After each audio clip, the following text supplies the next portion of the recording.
Magandang araw po sa lahat. Ngayon naman po ay pag-uusapan naman natin yung bakit daw nag-hard start kapag mainit ng makina.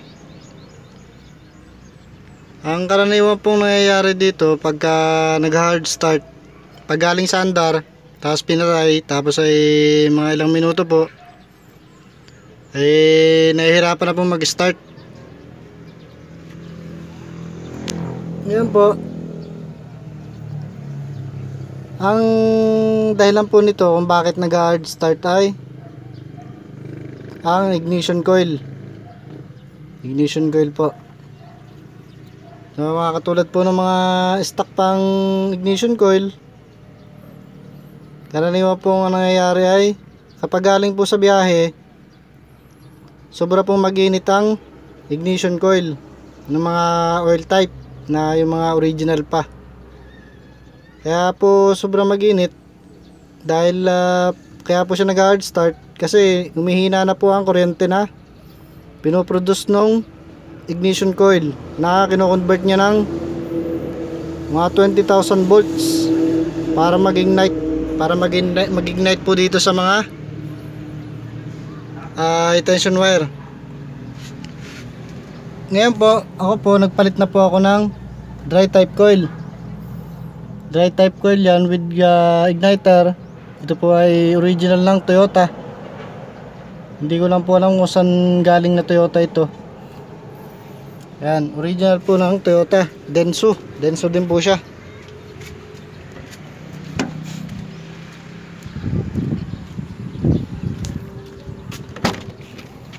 Denso din po ang ating gamit na dry type coil. Yan po ang ating dry type coil.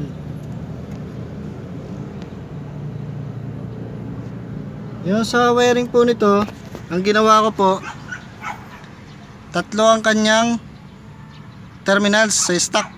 Isang negative, isang positive, at saka isang B positive. Ang ginawa ko po doon, wala na nga po pala akong ginamit na resistor block. Yung resistor na nakakabit dito. Resistor po, yung resistor na parang ceramic na nakalagay. Nasama niya. Wala na po akong ginamit. Nirekta ko na po siya. Ang ginawa ko pong wiring ay pinagsama ko na po yung mismong positive at saka yung B. Rekta na rito sa papunta dito sa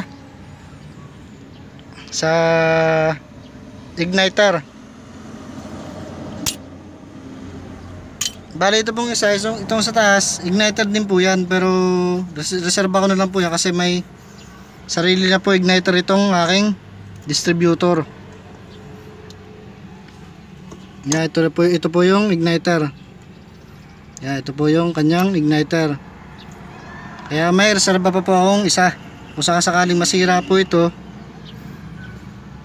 papalitan ko, pwede ko po siyang palitan. Pwede ko pong dito na ilagay sa igniter nito. Yun na po ang kagandahan nung sa akin na may reserva.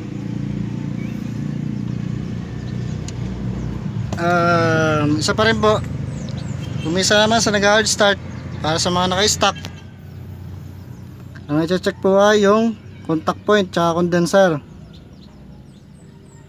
Yun po ating inyong i-check. Tapos kuminsan po sa fuel pump, dito sa baba, minsan po ay dyan, minsan wala na siyang pressure kapag ire-redondo. Pero ang pinaka i-check nyo lang po dyan ay yung spark.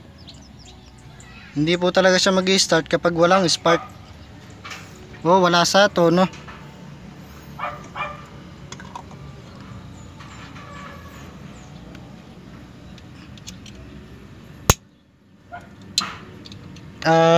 Bali sasama ko po doon sa video yung testing ng spark nito, kung gaano kalakas, tsaka yung ating distributor.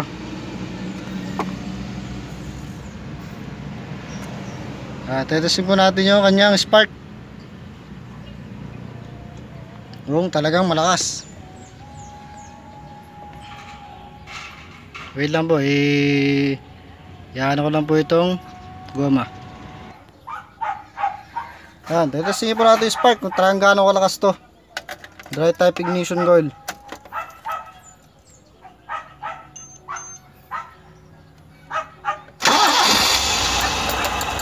Yan pa lang po, talagang sumasabog na ang kuryente niya.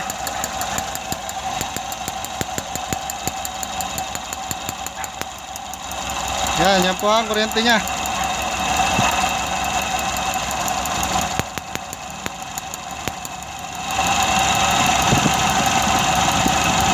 Ganyan po kalakas magkuryente yan.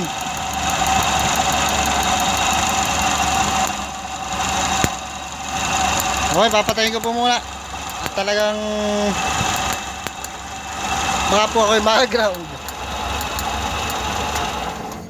Ganyan po siya kalakas magkuryente.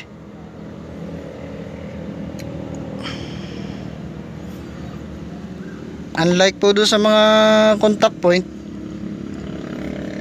pwede rin naman po, medyo lumalakas din siya sa kuryente, dadalawain nyo po yung condenser para lumakas ang spark.